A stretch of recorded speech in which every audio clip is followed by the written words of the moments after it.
오늘 제목 다 같이 한번 읽어보겠습니다. 시작. 우리도 위함이니. 네, 옆에 분에게 시작. 우리도 위함이니. 네. 여러분 아브라함 그러면 생각나는 키워드가 있습니까? 아브라함 뭐가 생각납니까? 아, 네, 맞습니다. 예. 정답이 딱딱 나오네요. 오늘은. 네. 여러 가지 수식어들이 있을 거라 생각이 됩니다. 만약에 아브라함이 이렇게 페이스북을 한다면 네. 오늘 본문 말씀 제가 어제 만들어 봤어요. 밑에 태그가 이렇게 달렸을 것 같아요. 태그이 뭐예요? 믿음의 조상, 말 안 듣고 애분 내려감. 네. 아내를 여동생이라고 뻥침, 할례, 언약, 백세 이상 여러 가지 이런 것들이 있겠죠. 네. 우리가 아는 아브라함은 하나님을 믿는 것을 그의 의로 여겼다라고 말씀합니다. 그래서 이 의라고 정의하는 것, 이 의라고 하는 것은 정의, 진리. 예한이가 뒤로 갈래? 네, 유한이가 뒤로 가세요. 왜요? 아니. 승원이한테 가세요. 네, 부끄러워서 못 내려오나. 네. 네, 어머니 내려오세요.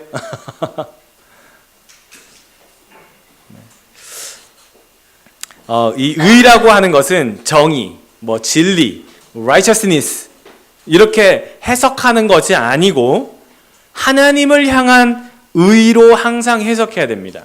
성경에서 의미하는 의는 모든 화살표가 하나님을 향하게. 근데 이 하나님을 향하게 될 때 항상 무엇을 통해서 하나님을 향하냐면 예수 그리스도를 통해서 하나님을 향하게 돼 있어요. 의라고 하는 것은 우리가 생각하는 이렇게 옳은 일, 착한 일이라고만 생각해서는 안 돼요. 그 범주를 뛰어넘어서 하나님을 향하게 되는데 그것은 항상 예수 그리스도를 통해야만 되는 겁니다. 그래서 신약으로 와서 예수 그리스도를 통해서 의가 완성되는 거죠. 그런데 사실 우리가 아는 이 아브라함은 실제 그렇게 좋은 믿음의 사람이 아니었었다는 사람인 거예요. 여기 택에도 이렇게 달려있지만 애굽에 내려가지 말라고 했건을 삶이 궁핍해서 먹을 게 없어서요 그러면서 애굽으로 내려갔지 않습니까? 가서 두 번씩이나 다른 나라 왕들에게 자기 와이프를 여동생이라고 이렇게 속이죠. 그리고 빼앗기죠. 네. 여러분 생각해봐요. 자기 와이프를 여동생입니다. 그럼 당연히 왕이 이쁘니까 예뻤다고 하잖아요. 사라가 뺏어가죠. 왜 그랬을까? 살려고요. 살고 싶어서. 물론 하나님께서 왕의 꿈속에 나타나서 이 아브라함의 아내라고 얘기를 해줬기 때문에 다시 돌아오게 되기도 했습니다만 믿음이 약한 모습들이 아브라함에게 많이 보게 돼요. 그리고 금방 찾을 수 있습니다. 아브라함에게 바다의 모래와 같이 하늘의 별과 같이 하나님이 그 자손을 약속해 주셨어요. 그런데 그 말씀을 끝까지 신뢰하지 못했어요. 그래서 아내 사라가 여보, 당신이 죽기 전에 후손을 봐야 되지 않겠습니까? 내 하인과 같이 잠자리를 갖고 후손을 가지십시오. 이렇게 하는 말에 넘어갔어요. 그렇죠? 이 사실을 아는 우리에게는 오늘 본문 말씀이 의아하다라고 여겨질 수밖에 없는 사실이에요. 오늘 본문 말씀이 바울이 뭐라고 합니까?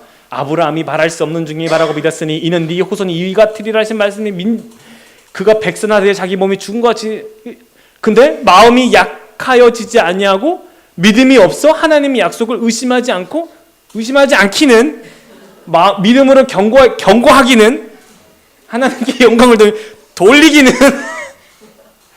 천사가 나타나가지고 내년 이맘때에 아들을 낳을 것이 했더니 사라가 하고 웃었지 않습니까? 우리는 이 사실을 다 알아요. 사도 바울이 지금 너무 미화시키는 것 같아요. 이걸 믿음이라고 하는 게 좀 여러분 앞뒤가 맞지 않잖아요. 근데 왠지 구약 그 아브라함의 그때 그 모습은 우리랑 너무 비슷한데 지금 사도 바울이 얘기하는 이 믿음의 모습은 우리랑 너무 다르단 말이에요. 정말 우리가 생각하는 롤모델, 이상형, 뭐 완벽한 그런 식의 아브라함 같잖아요. 실수 한 번도 안 하는 그런. 아니 이게 말이 됩니까? 의심하지 않고 믿음에 견고해졌다는 말, 이 팩트가 아니에요. 사도 바울이 너무 좋게만 평가한 거 아니냐 이렇게 할 수 있단 말이에요. 믿음이란 게 뭐예요? 절대적인 순종과 신뢰를 바탕으로 넘어짐 없이 그냥 직진하는 거 아니겠습니까? 여러분 그렇게 배웠잖아요. 그렇게 알고 배웠어요. 그래서 한 번 넘어지면 마치 믿음이 없어지고 떨어지고 저 사람은 정말 연약한 믿음이야. 자꾸 넘어져. 자꾸 이렇게 뭐 좌절해. 자꾸 하나님을 원망해. 근데 오늘 성경은 이와는 다른 식의 풀이를 하고 있단 말이에요. 바로 여기서 우리에게도 주시는 메시지가 있습니다. 굉장히 많이 흔들렸어요. 의심했어요. 신뢰가 없었어요. 범죄했어요. 불순종했어요. 삐뚤어졌어요. 불확실했어요. 우리랑 똑같아요. 하나님이 그렇게 하시겠다고 말씀하셨음에도 불구하고 그건 성경이고요. 이건 우리의 삶이잖아요. 그때 그 하나님과 지금의 우리 하나님 다를 것 같다는 생각이 든단 말이에요. 확신이 들지 않단 말이에요. 그러니까 그 말씀을 잘 못 믿어요. 더 중요한 건 아브라함도 그렇게 생각했단 말이에요. 근데 성경은 그가 믿음으로 견고하여졌다라고 말씀을 하고 있대요. 사도 바울은 이 아브라함의 인생을 통틀어서 그가 믿음의 여정을 하고 있었고 초신자에서 믿음의 조상이라고 아까 답변을 잘 해주셨는데 믿음의 조상이 되기까지 그 길을 하나님과 함께 걷고 있음을 핵심풀이하고 있는 거예요. 아브라함이 처음부터 그런 인물이 아니에요. 결코 그의 믿음은 우리와 사뭇 다르지 않습니다. 믿음은 뭐냐? 믿음은 사전적 의미로만 보자면 한순간에 한 번의 기회를 놓치지 않고 딱 직진하는 것, 딱 그때 제 타임에 순종하는 것. 이렇게 얘기할 수 있지만 실은 믿음은 고유명사도 아니고 보통 명사도 아니에요. 믿음은 동사예요. 믿음은 한 구간의 순간을 정의하는 게 아니고 그의 평생을 정의하는 동사예요. 그가 믿음으로 살았는지 아닌지 지금 우리 인생의 한 구간을 콕 찍어서 믿음의 사람이 아니다라고 할 수 없다는 겁니다.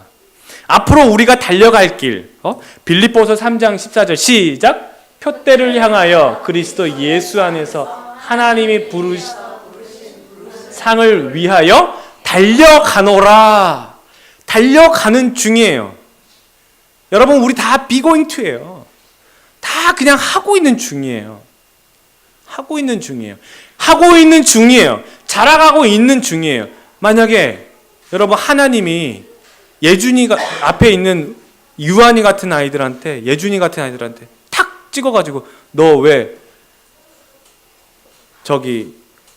너는 어카운트를 못 만들어?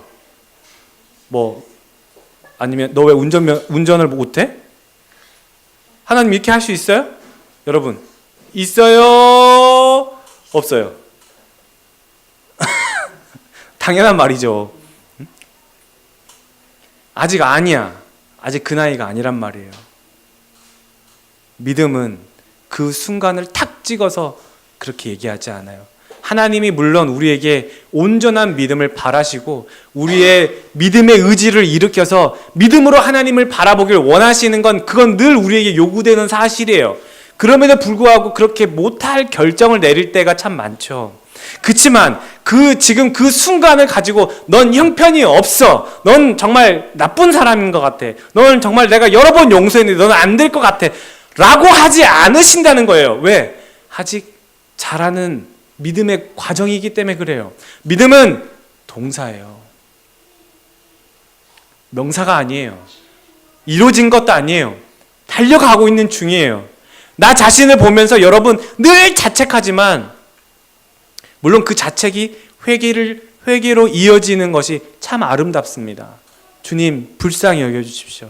그 모습 가운데 근데 그 자책이 오히려 자기를 비난하고 오히려 자기를 계속 어둠 가운데로 몰아가고 있는 자신을 발견한다면 그건 하나님을 오해하고 있다는 사실이에요. 아직 크질 않았는데 어떻게 면허를 따겠습니까? 이 달려가는 과정에 우리에게 주신 한 의가 나타났으니 그 의는 예수 그리스도예요. 그래서 그 예수 그리스도 그 의를 통해서 하나님께 나아갈 수 있는 거예요. 그 그리스도를 닮아가는 과정이에요. 그래서 그것을 성화라고 하죠. 예수 그리스도와 함께 가는 그 길에 마지막에 이제 섰을 때 하나님이 나를 부르시기 바로 직전 마지막에 섰을 때 뒤를 돌아보니 믿음의 사람이었다. 아브라함처럼 믿음의 사람이었다. 그가 믿음으로 견고하여졌구나. 이렇게 말씀하는 거예요. 여러분, 우리는 다 하나님으로부터 양육을 받고 성장하고 성숙하는 사람들이에요. 우리의 믿음이 이렇다 저렇다 다 50보 100보예요. 저도 마찬가지예요. 저와 여러분 모두가 다 그 하나님 앞에서 그 믿음을 얼마나 자랑할 수 있겠습니까? 하나님 앞에서 그 믿음을 뭘 자랑할 게 있겠어요? 뭘 내세울 게 있겠어요? 그러나 하나님, 우리가 그 예수 그리스도 때문에 하나님 앞에 나아갑니다. 그 마음 하나로 계속해서 성장해 나가는 거예요. 그래서 2번 저지를 거, 3번 저지를 거, 한 번으로 줄어들고 아브라함처럼 그 믿음이 계속 연단받는 거예요. 훈련받고 양육받는 거예요. 믿음의 사람으로 되어가는 거예요. 성화되어가는 거예요. 사도 바울이 말씀하는 바가 바로 그거예요. 아브라함이 들쑥날쑥 큰 실수, 작은 실수 있었지만 그가 초신자였음에도 하나님을 믿으니 그가 자기 고향, 친척을 떠나서 출발할 수 있게 되었고 출발했지만 자기 고향을 떠나서 출발했다는 것은 정말 모든 걸 다 버렸다는 거예요. 그 모든 걸 다 버렸어. 다 버렸는데도 그 믿음이 참 연약하지 않습니까? 초신자였어요. 그걸 아니까 그 실수를 하나님이 봐주시는 거예요. 봐주시는 거예요. 아내를 여동생이라 속여도 봐주시는 거예요. 그때는 초신자였으니까. 사도 바울은 믿음이 없어 하나님의 약속을 의심하지 않고 믿음으로 경고했다라고 마지막 정의를 탁 내리는 거예요. 믿음은 지금 당장 나를 거울로 탁 비추면서 이게 너야. 너 형편없지? 손가락질하면서 자책하게 만드는 것이 아니고 지금 나를 알기 때문에 지금의 결정과 지금의 그 걸음을 하나님께 맡기는 훈련, 이 말씀에 순종하는 그 양육을 받으며 성숙하는 과정을 요구하시는 거예요. 그러니까 실수할 수도 있는 거예요. 그렇지만 그 실수가 오히려 하나님을 더 부각시키는 거 아닙니까? 죄 가운데 있어야지 은혜가 더 큰 거 아닙니까? 사도 바울이 뭐래요? 그럴 수 없느니라 라고 말하잖아요.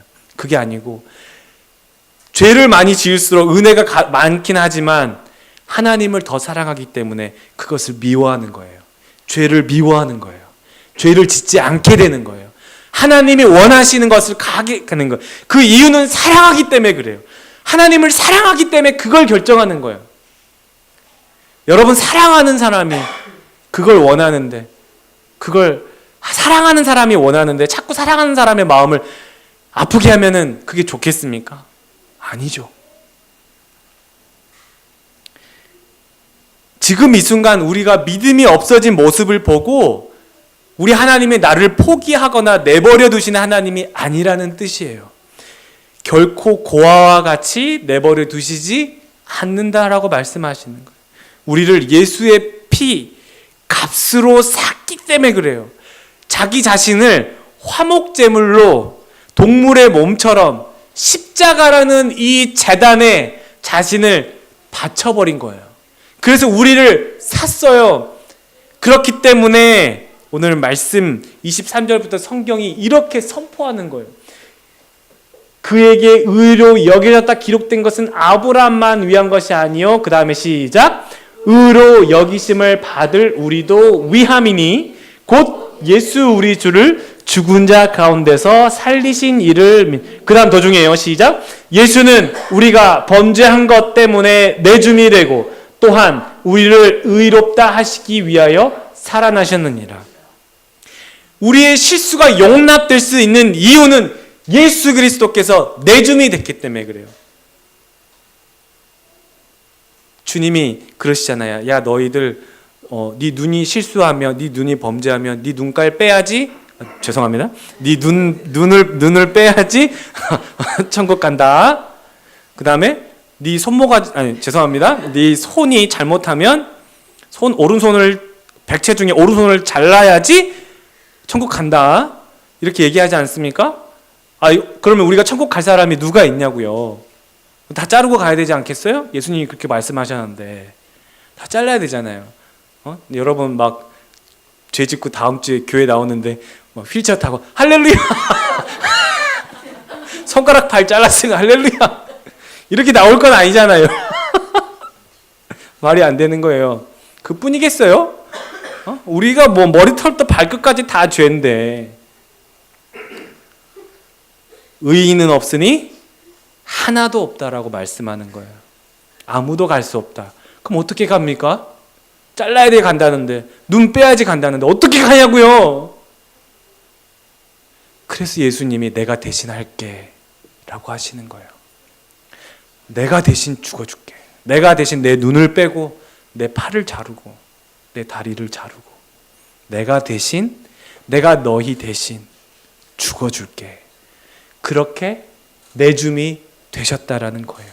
그러니 우리를 하나님이 용납해 주시는 거예요. 그 십자가의 사랑이 그래서 크다는 거예요. 그래서 예수 그리스도가 우리에게 의로 나타난 거예요. 그게 의예요. 내가 자랑할 수 있는 건 오직 십자가 뿐이에요. 예수 그리스도 뿐이라는 거예요. 그래서 예수 그리스도예요. 그래서 오늘도 예수 그리스도만 선포하게 될 수밖에 없는 거예요. 예수 그리스도만이 진리예요. 예수 그리스도만이 우리의 유일한 희망이에요. 예수밖에 없어요. 아브라함이 믿음의 조상이라 불릴 수 있는 이유는 그 하나님, 삼위일체 그 하나님을 믿었기 때문에 그래요. 여러분, 아브라함만 위한 것이 아니라 우리도 위함이니, 여러분을 위함이니. 그 믿음의 매너리즘이, 슬럼프가 곁길로 셀 수 있고 주저앉을 수 있고 좌절하고 실망하고 낙심할 수 있어요. 상처가 생기기 마련이에요. 그럼에도 다시 아브라함을 부르시고 동행하시면서 그의 믿음을 훈련시키는 하나님을 여러분 보잖아요. 왜요? 여전히 그의 인생에 하나님이 함께 하실 일들이 너무 많기 때문에 그래요. 여러분의 날들이 너무 많기 때문에 그래요. 좌절하지 마세요. 실망하지 마세요. 너무 아파하지 마세요. 하나님이 일으켜 세우실 거예요. 하나님이 함께 하시고 여러분의 복을 주시고 위로하시고 여러분에게 정말 여러분과 동행하는 그 자체가 큰 축복 아니겠어요? 그걸 기대하면서 지금 힘들지만 나아가는 거예요. 우리를 위하신 예수 그리스도가 있기 때문에. 여러분, 엘리야가 450대 1로 싸우지 않습니까? 여러분, 바알과 아세라 선지자 850대 1로 싸웠다 자꾸 많은 목회자분들이 자꾸 그렇게 얘기하시는데, 성경을 보면은 이게 아닌데, 성경을 보면은 엘리야가 백성에게 이르되 여호와의 선지자는 나만 홀로 남았으나 바알의 선지자는 450명이로다. 바알의 선지자만 나왔어요. 아세라는 안 왔어요. 선지자들이 450대 1로 싸웠습니다. 어쨌든 싸웠어요. 그 다 쳐 죽였죠. 바알의 선지자들을. 그렇게 승승장구했단 말이에요. 아니, 엘리야가 기도할 때 하나님이 하늘에서 불덩이를 떨어뜨려가지고, 하나님 살아계심을 이렇게 보였는데도, 그렇게 확실한 증거가 있었음에도 불구하고, 이제 이겼는데, 이세벨이 그 소식을 자기가 먹이고 키우는 그 선지자, 바알 선지자 450명이 다 죽었다는 소식을 듣고 눈이 뒤집힌 거예요. 내가 엘리야를 죽이지 않고서는 내가 잠을 자지 않겠어. 내가 밥도 먹지 않겠어. 이 얘기를 엘리야가 들은 거예요. 이 엘리야가 듣고는, 여러분 원래 믿음이 있었으면 어떻게 했겠어요? 이제는 이세벨과 맞짱을 떠야겠구나, 뭐 이런 식으로 나와야 되지 않겠습니까? 근데 그렇게 했던 그 믿음의 사람 엘리야가 어떻게 했어요? 그 소식을 듣자마자 36개 주랭량을 쳐버리는 거예요. 도망가 버렸어요. 어디로? 광야로. 아무도 못 찾게. 그렇게 도망을 치고서는 이 로뎀나무라는, 여러분 생각하는 로뎀나무, 뭐 느티나무 같이 이렇게 큰 그런 나무 아니에요. 딱 이 정도. 이것도 큰 나무예요. 원래 로뎀나무 사이즈는 이 정도입니다. 그러니까 그늘이라고는, 이게 그늘이 아니죠. 이게 그 밑에 그냥 이렇게 그냥 잠깐 뭐 이렇게 하는 거죠. 그늘이 아니에요. 이게 이스라엘 로뎀나무예요. 이런 나무 밑에 숨어가 기대가지고 한다는 말이 자기 자신을 보면서 너무 불쌍하다는 생각이 드는 거예요. 믿음의 사람 엘리야가 뭐라 얘기하냐면, 자기를 죽기를 원하 이르되 여호와여 넉넉하오니 지금 내 생명을 거두시옵소서. 나는 내 조상들보다 낫지 못하니이다. 자기 자신을 이제 한탄하는 거예요. 나는 별 볼 일 없는 사람 같아요. 하나님 죽여주세요. 이러는 거예요. 이세벨 앞에서 깨갱하는 거예요. 그 전능하신 하나님의 역사를 보면서 말이에요. 매너리즘이 생기기도 해요. 슬럼프가 생기기도 해요. 큰 위기가 닥치고 믿음이고 뭐고 하면서 도망칠 때도 있단 말이에요. 이런 아픔들이 생기고 상처가 생기고 또 그것들이 남게 되잖아요. 다음에 또 같은 일이 생기면 그 상처 때문에 겁나요. 그래서 도망치는 자기 자신을 보게 돼요. 하나님으로부터 도망치려고 해요. 그런데 하나님이 이 엘리야를, 여러분 같으면은, 야, 넌 내가 그렇게 불덩이 떨어졌는데도 너 진짜 넌 믿음이, 야, 너 한 대 맞아야겠다, 좀 이렇게 해야 되지 않겠습니까? 근데 하나님, 이 로뎀나무 밑에서 하나님이 준비를 안 했습니다. 하나님이 뭐라고 하시냐면, 로뎀나무 아래에 누워서 자더니 천사가 그를 어루만지며 그에게 이르되 일어나 먹으라 하는지라. 왕상 19장 5절 말씀이에요. 이런 하나님의 종을 하나님이 천사를 보내서 먹을 걸 갖다 주고 위로하시는 거예요. 힘을 내라는 거예요. 그런 하나님이세요. 우리의 하나님은 그런 하나님이세요. 엘리야가 이 다음에 얼마나 위대한 일을 합니까? 그런 하나님을 경험하는 거예요. 성숙해 가는 거예요. 훈련받는 거예요. 여러분, 너무 자책하지 마십시오. 너무 아파하지 마십시오. 그 하나님과 함께 가는 것이 우리의 힘이요, 우리의 위로예요. 아브라함도 그랬어요. 숱한 실수가 있었고 상처가 있었음에도. 근데 그 상처가 마디로 변하는 거예요. 그 마디에서 또 줄기가 시작돼요. 마디는 상처가 아니라 이음부가 되어주는 힘이 있단 말이에요. 이 유기성 목사님의 두려워하지 말고 하나님만 의지하라는 책에서 이런 내용이 있습니다. 캐나다에 갔다가 거대한 나무가 속절없이 쓰러져 있는 것을 많이 보았습니다. 캐나다 땅이 워낙 비옥하고 물이 풍부해서 나무가 크게 자라기는 하는데 뿌리가 깊지 않기 때문이라는 것입니다. 그래서 강한 바람이 한번 불면 힘없이 넘어지는 나무들이 많이 생긴다는 겁니다. 위기를 만날 때 쉽게 무너진다는 것입니다. 그러니까 물도 많고 비옥한 토지가 나무에게 꼭 좋은 것만은 아닙니다. 물이 없어 마르고 황폐한 땅에서 뿌리를 내리다 보니 그 뿌리가 땅에 깊이 박힌 나무는 태풍이 불어도 흔들리지 않는 것입니다. 여러분, 이 나무를 소개해 드리겠습니다. 이 나무는 시딤 나무입니다. 이스라엘에서 자라는 나무죠. 사방 어디를 봐도 물이 없어요. 광야예요. 사막이에요. 물이 근데 어디 있겠어요? 나무는 자라니까 물이 어디 있겠어요? 땅속에 있겠죠. 예루살렘 유대교회를 담임하는, 그리고 또 히브리대 학교는 정말 유명한 대학교입니다. 히브리대 동아시아학과 한국학을 가르치는 이강근 교수님이 하신 말이에요. 거칠고 건조한 땅에서 자라는 비결이 그 뿌리가 물길을 찾아 수백 미터를 깊이 뻗어 내려간다는 것입니다. 씨띤 나무, 이 얘기를 했어요. 이 씨띤 나무는 성경에서 너무 많이 찾아볼 수 있는데, 바로 여러분이 많이 들어본 성막에서 성물의 재료로 쓰이는 조각목이라는 나무예요. 조각목은 법궤를 만들기도 해요. 여러 성막의 기구를 만들 때 씁니다. 물이 없기 때문에 굉장히 단단하고 질겨요. 거기다가 금을 입혀서 하나님의 성물을 만드는 거죠. 깊이 뿌리를 내립니다. 물이 없어도 살 수 있어요. 우리가 살아가는 인생이 광야와 똑같습니다.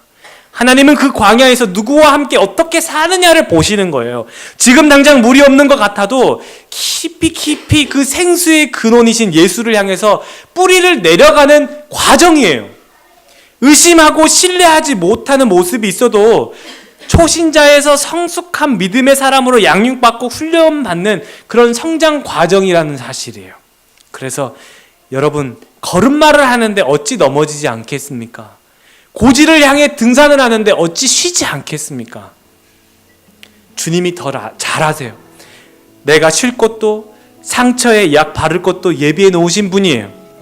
지금은 모르겠으나 서서히 믿음의 열매들이 주렁주렁 달려있는 것을 보면서 여러분도, 예수님도 기뻐하실 겁니다. 여러분, 힘이 들어도 힘이 빠져도 우리의 아버지, 우리의 스승이신 예수와 함께 걷는 것이 가장 아름다운 믿음인 줄 알고 십자가 예수 따라서 가는 우리 모든 성도님들 되시기를 예수님의 이름으로 축원합니다.